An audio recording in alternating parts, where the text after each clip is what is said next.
엔비디아 주가가 오늘 장전에 플러스 4였었다가 마이너스 4 정도로 하락을 했습니다. 보다시피 이렇게 됐으면은 하루 만에 하락한 폭이 8%라 봐야 되겠죠. 굉장한 충격입니다. 더 중요한 거는 이유도 딱히 없이 이렇게 하락했다라는 거예요. 제가 제일 싫어하는 게 장대 양봉 나온 다음에 장대 음봉 나오는 건데, 이거는 호재 악재 없이 엄청난 변동성을 보여줬다라는 거거든요. 대중의 관심을 집중적으로 받고 있기 때문에 나오는 현상입니다. 그렇지 않으면 이 정도의 변동성이 나올 수가 없어요. 그렇다는 얘기는 단기적으로 대중의 관심을 많이 받고 있다. 매수세가 과열이었던 주식이다. 그리고 RSI가 높다라는 거죠. 그러니까 당연히 주가가 변동폭이 왔다 갔다 하게 되는 겁니다. 여기다 기름을 붓는 요소가 오늘이 내마녀의 날이에요. 이제 금요일 마지막으로 해서 증시 선물, 주식 선물, 개별 옵션 이런 것도 있잖아요. 만기가 되면서 변동성이 엄청 많아져요. 왜 이럴 때 변동성이 많아지냐면은 파생에서 나오는 이익이 훨씬 더 크기 때문에 그렇습니다. 예를 들어서 아파트 같은 경우는 8억짜리다 라고 하면은 아파트 분양할 때 얼마입니까? 8천만 원 주고 나머지는 대출로 다 끼워놓고 잔금 치르는 날 잔금을 주고 인수하기로 하잖아요. 그런데 이 분양권 마지막 거래날입니다 라고 하면 어떻게 되겠어요? 엄청난 가격 변동성을 주겠죠. 소액으로 투자한 이 분양권 가지고 전체 아파트 시세를 뒤집어 놓는 상태인 겁니다. 이게 장기적인 영향을 주는 건 아닌데 단 하루에 대해서는 엄청난 영향을 줄 수 있다. 그거에 대한 움직임이 미리 나온 것이 아닌가,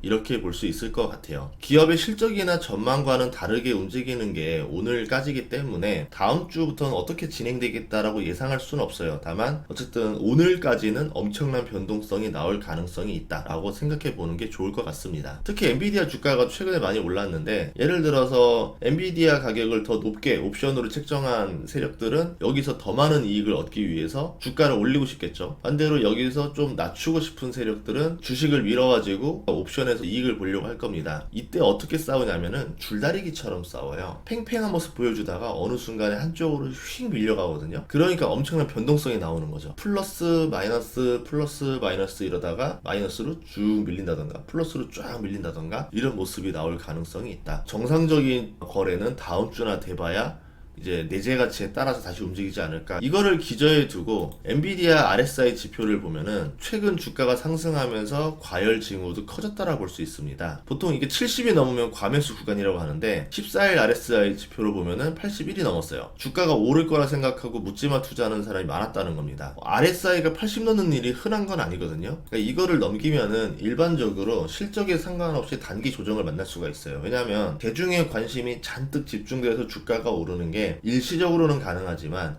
영원히 엄청난 관심을 계속 받을 수는 없거든요. 그 관심 많은 테슬라조차도 RSI가 위아래로 출렁이면서 가는데, 엔비디아가 아무리 좋은 주식이라 하더라도 RSI가 80 넘은 상태로 계속 달릴 수는 없겠죠. 어느 정도 공포도 좀 주고 다시 또 환호도 하고 왔다 갔다 출렁출렁 하면서 주가가 우상향하는 모습이 제일 좋은 그림입니다. 5일 RSI 지표를 보면은 엔비디아가 현재 88.5인데요 과매수가 좀 심각하다 볼 수 있겠죠. 그만큼 주가의 프리미엄이 많이 얹어진 상태이긴 해요. 하락에 베팅한 옵션 세력이 먹잇감이 될 수가 있습니다. 이들은 금요일 하루만 더 누르면 엄청난 수익을 거두기 때문에 온 힘을 다해서 매도할 가능성이 있겠죠. 장기적으로 주가를 조작하는 건 어려워도 옵션 만기일 주가 조작은 가능합니다. 지금 AI 관련주들이 다 비슷한데 브로드컴이 87, 마이크론 87, 퀄컴 82가 나왔어요. RSI가 높을 때는 매수를 삼가는 게 좋습니다. 이 주식들 특징이 오늘 거래 회전율도 엄청나게 나왔어요. 다른 주식들 대비 막 3배, 4배 정도 이상의 거래를 보여줍니다. AMD는 다른 주식들 대비 9배 정도의 거래 회전율이 나왔었고요. RSI가 높다 하더라도 보통 외부의 다른 악재가 트리거가 됐을 때 이제 과열이 깨지면서 주가가 조정을 받거든요. 사람들이 잔뜩 사려고 달려드는 상황인데, 이게 갑자기 뭔가 푹 죽으려면은 다른 악재 때문에 공포감을 느끼게 해야 돼요. 당장 이 이유만으로는 공포감을 느끼게 하기는 어려울 수도 있습니다. 그런데 지금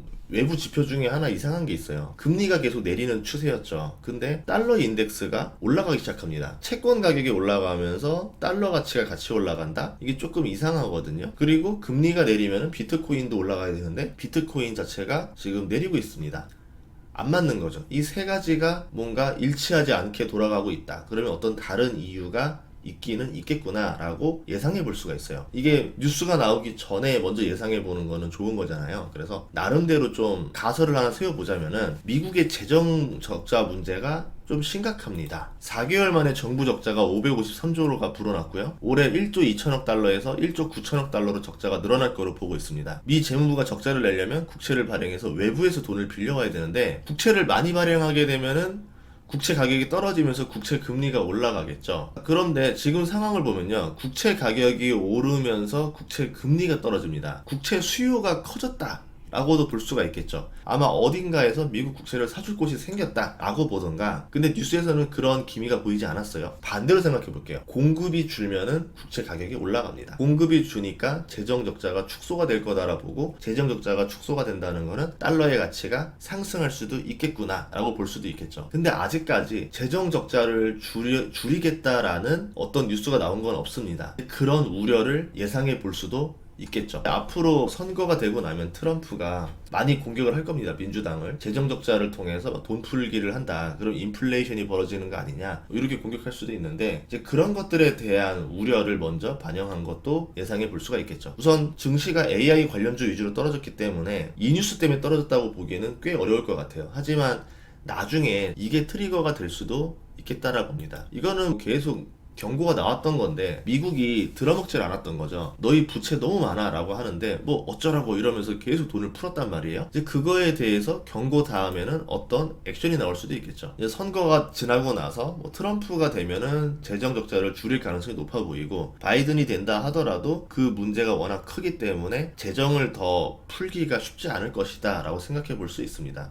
반대로 그거 다 무시하고 이제 대선 끝나고 나서 바이든이 자기 당선된 다음에 돈을 더 풀어라고 하면은 시중의 유동성이 어마어마하겠죠. 그러면은 이제 유동성을 타고 오르는 것들, 주식, 부동산, 코인, 금 이런 것들이 꽤 많이 오를 수도 있을 것 같아요. 이제 그 반대로라고 하면은 조정이 올 수도 있겠다 보시면 될 것 같습니다. 당장은 아니라 하더라도 나중에는 국채 발행에 대한 리미트가 걸릴 수 있지 않을까 생각을 하는데 그러면 재정 적자를 확대할 수도 없을 거고 유동성을 늘리기도 어려울 겁니다. 그렇게 되면은 그때 이게 증시의 악재로 언젠간 나올 수도 있겠죠. 하지만 지금은 뚜렷한 것들 없이 AI 관련주들 주가 변동성이 심했다라는 거니까 오늘 내마녀의 날까지 잘 보고 다음 주부터는 또 어떤 흐름으로 갈지를 다음 주에 지켜봐야 될 것 같아요. 그 전까지는 지금 알 수 없는 상황이다 라고 말씀드리고 싶어요. 마음 같아서는 이것 때문에 떨어집니다, 이것 때문에 오릅니다 라고 말하면 되게 멋있어 보이겠지만 멋있는 게 중요한 게 아니잖아요. 내 돈을 지키는 게 더 중요하지. 그래서 제가 알고 있는 범위 안에서만 빠르게 정리해서 말씀드렸습니다. 다음 시간에 뵙도록 하겠습니다. 구독과 좋아요, 알림 설정 부탁드리고요. 여러분들 주식